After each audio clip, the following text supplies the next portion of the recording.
As we reflect and reassess our habits at the start of the year, now could be a good time to check your manners. Now that may feel like a childish way to say it, but being well-mannered is a good practice, a great practice for adults as well.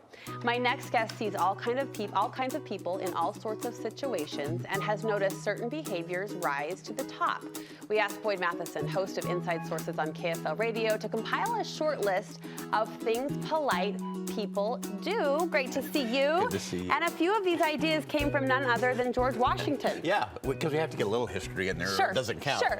But really interesting, when George Washington was 14 years old, he actually took a blank book and he copied the 110 rules for civility. And there's some amazing ones in there, and a lot of them even transfer right into today. What were you doing at 14? I wasn't Not doing that. I wasn't doing that. All right, Rule 73 from Washington's 110 Rules for Civility says, think before you speak. Now, we hear that a lot. Why do you think that's so hard to do? I always say, speak in anger and you'll deliver the best speech you'll ever live to regret.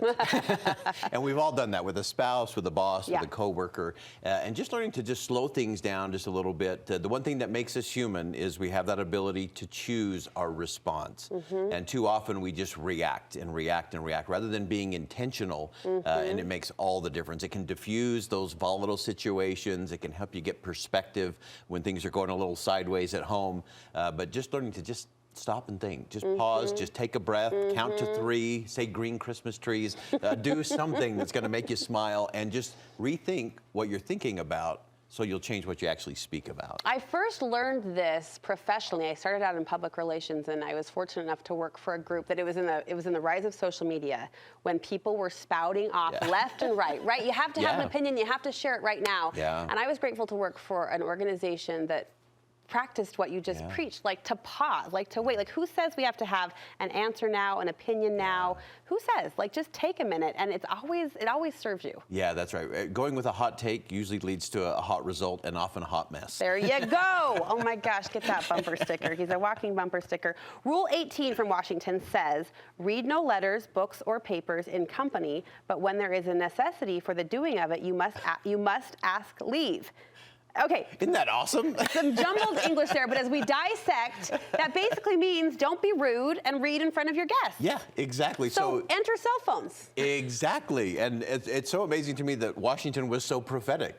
Let's say if you have to read a letter, if you have to read something out of a book or a correspondence that's come in, don't do that in front of someone else. And so if you're sitting at dinner with your spouse, don't be reading your cell phone. Don't be doom scrolling through your news feed, or even if you're just with a friend.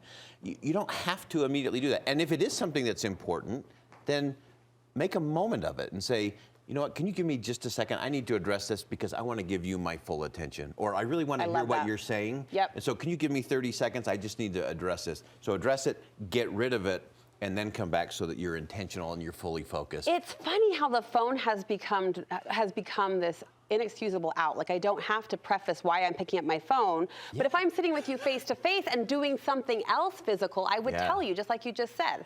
I would call it out. That's right. And so call it out. And I think when you do call it out, it tells the other person that you value them and being in their presence more than you value whatever's happening on your phone or in the rest of your world. I love that. That's a huge message. And it does sometimes take forced, I hate to use the word forced, but forced energy to commit to a conversation and to communicate at the level we want to. Do you find that's a habit that gets easier, or do you think that's something we'll always have to be fighting against, like phone versus real conversation? I think you get better at it because you learn to prioritize and you learn to exhale. Because one of the things that our phones don't let us do is exhale.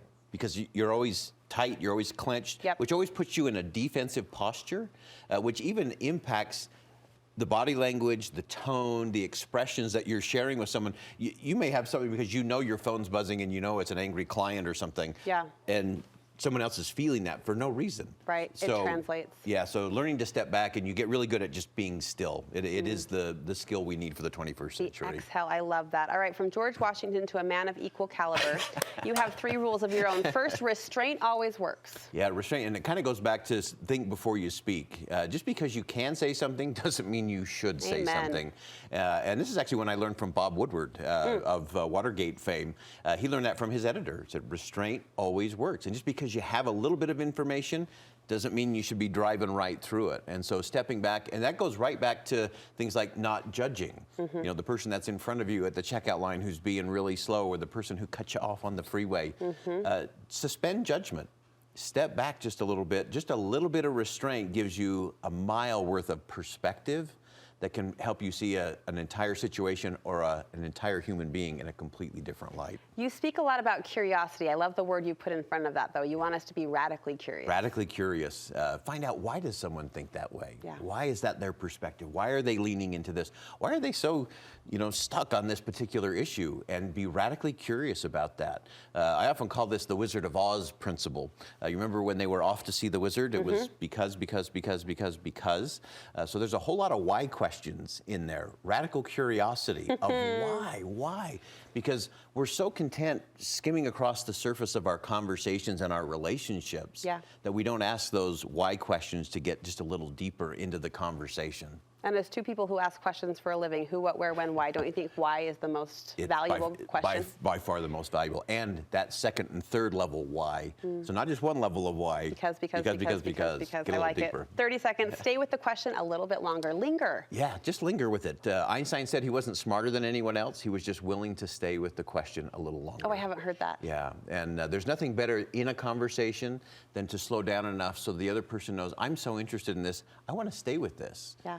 I know I'm guilty of this at home all the time. Debbie will share something with me and I'll say, oh, great. And I'm on to the next thing. Moving on.